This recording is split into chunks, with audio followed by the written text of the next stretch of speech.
बिस्मिल्लाहिर्रहमानिर्रहीम।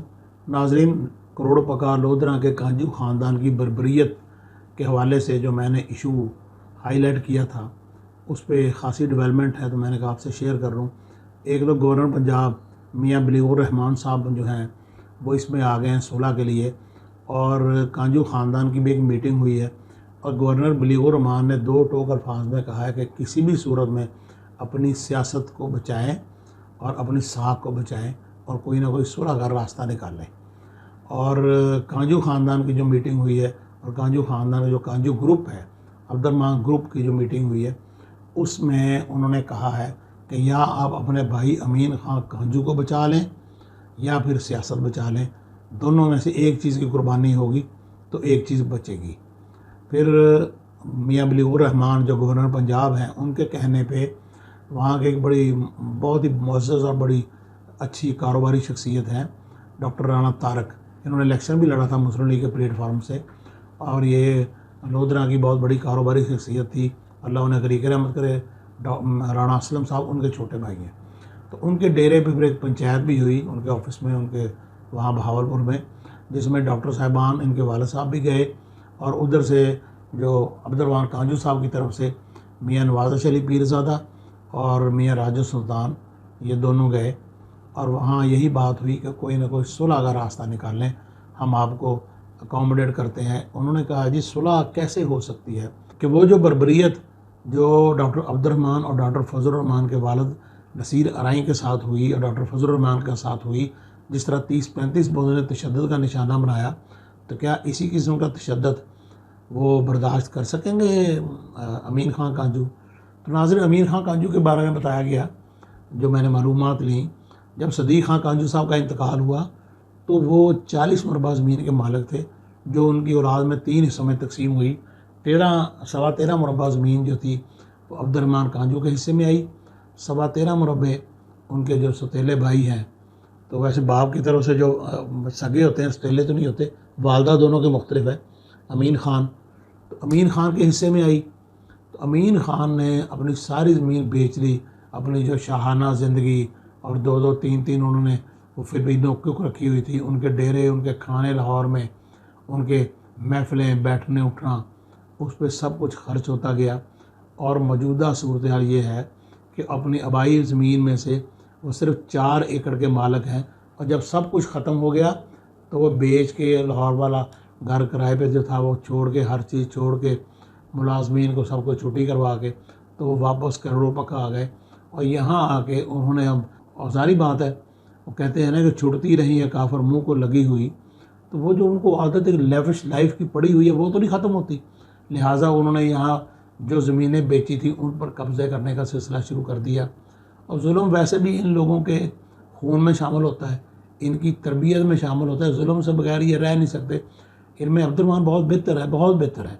अब्दुर्रहमान सारी बात उन्हें सियासत करनी, वो ऐसा काम करेगा तो वो कैसे सियासत करेगा, लेकिन इन्होंने जो उनके भाई हैं, इन्होंने जो जुल्म किया, उस वाले से फिर जो मीटिंग हुई, तो मीटिंग में मियाँ राजू सुल्तान पीरज़ादा ने कहा, मियाँ राजू सुल्तान ने कहा, उसने कहा जी कि जैसे भी है इस मामले को ख़त्म करें और तो कोई सुलह का रास्ता निकाल लें। तो इस पर डॉक्टर अब्दुर्रहमान ने कहा कि हम तो आपके डेरे पे गए थे और आपने गारंटी ली थी कि आप ज़मीन ले लें, मैं ज़िम्मेदार हूँ, वो आपको तंग नहीं करेंगे, जिस पे हमने ज़मीन ख़रीदी। और वो वक्तन फ़वक्तन बेचते गए, कभी 6 एकड़, कभी 4 एकड़, कभी 7 एकड़, तो हम ख़रीदते गए। जब उन्हें पैसों की ज़रूरत होती थी हमसे पैसे ले लेते थे, बाद में ज़मीन ट्रांसफ़र करवा लेते थे। और इसी तरह हमने 3-4 साल में वहाँ 37 एकड़ ज़मीन बना ली, इन्हीं से ख़रीद के बनाई, पैसे दिए तो तबादला हुआ। तो उन्होंने कहा जी जब आपके पास हम गए तो आपने 2 टोक अल्फाज में हमें कहा कि कांजू मेरी बात नहीं मानते, वो मेरी बात नहीं सुनते, मैं कैसे बात करूं। तो अब आप किस मैंडेट के साथ यहाँ सुलह के लिए आए हैं, किस मैंडेट के साथ मुज़ाकरात करने आए हैं? जब हम आपके पास गए थे तो किसी ने नहीं आपकी बात मानी थी, आपने कहा था मेरी बात नहीं मानते, तो फिर अब क्या यहाँ जो भी बात हो मानेंगे? उसके बाद वो तो चुप हो गए। उनके चुप होने के बाद नवाज़ पीरज़ादा साहब ने ढके छुपे लफ्ज़ों में धमकी दी कि हम कोशिश करेंगे आइंदा इस किस्म का वाक़या ना हो। तो वहाँ पर थोड़ी सी बदमज़गी भी हुई। तो इनका यही मौक़िफ़ है डॉक्टर अब्दुर्रहमान का और डॉक्टर फजल रहमान का कि जो हमारे MLC हुआ है, जो हमारा मेडिकल हुआ है, उस पर उसी तरह अमीन ख़ान और उसके साथियों के ख़िलाफ़ मुकदमा दर्ज हो।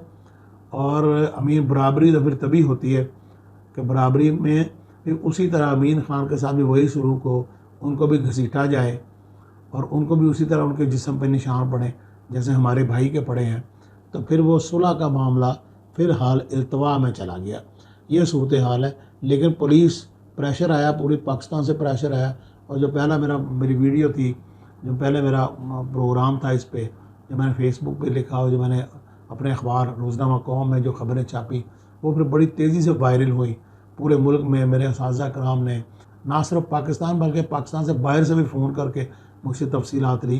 क्योंकि जब हम रोज़नामा ख़बरें में थे इब्तिदाई दिनों में, तो कांजू ख़ानदान के मज़ालम के ख़िलाफ़ कुछ लोगों ने अपने सुई धागे के साथ अपने होंठ सी लिए थे और उनकी तस्वीरें, उस वक्त सोशल मीडिया या डिजिटल मीडिया या इलेक्ट्रॉनिक मीडिया नहीं होता था, एक ही चैनल था, एक ही उस वक्त मीडिया था, पीटीवी और बाकी अखबारात थे। तो उनके सिले हुए होंठ और होंठों पे और मोटी वो जो तंदी डाल के और उसके ऊपर वो गांठें दी हुई, वो औरतों के, बच्चों के और बड़ों के सिले हुए होंठ थे। और ये कि हम ज़ुबान भी नहीं, उन्होंने एहतजाजन कि उनकी बात कोई नहीं सुनता, उन पर जुल्म जारी है। तो उन्होंने पुलिस और इंतज़ामिया के रवैये के ख़िलाफ़, काजू ख़ानदान के ख़िलाफ़ अपने होंठ सी कर एहतजाज किया था। और ये दुनिया की तारीख़ का एक अनोखा एहतजाज था, जिसको उस दौर में जब अल्लाह गरी की रहमत करे ज़िया शाहिद साहब हयात थे, तो उन्होंने इस इशू को बड़ा उठाया था। फिर एक दौर वो भी आया कि काजूओं ने फिर दोबारा एक जुल्म किया, उसकी भी दास्तानें छपती रहीं।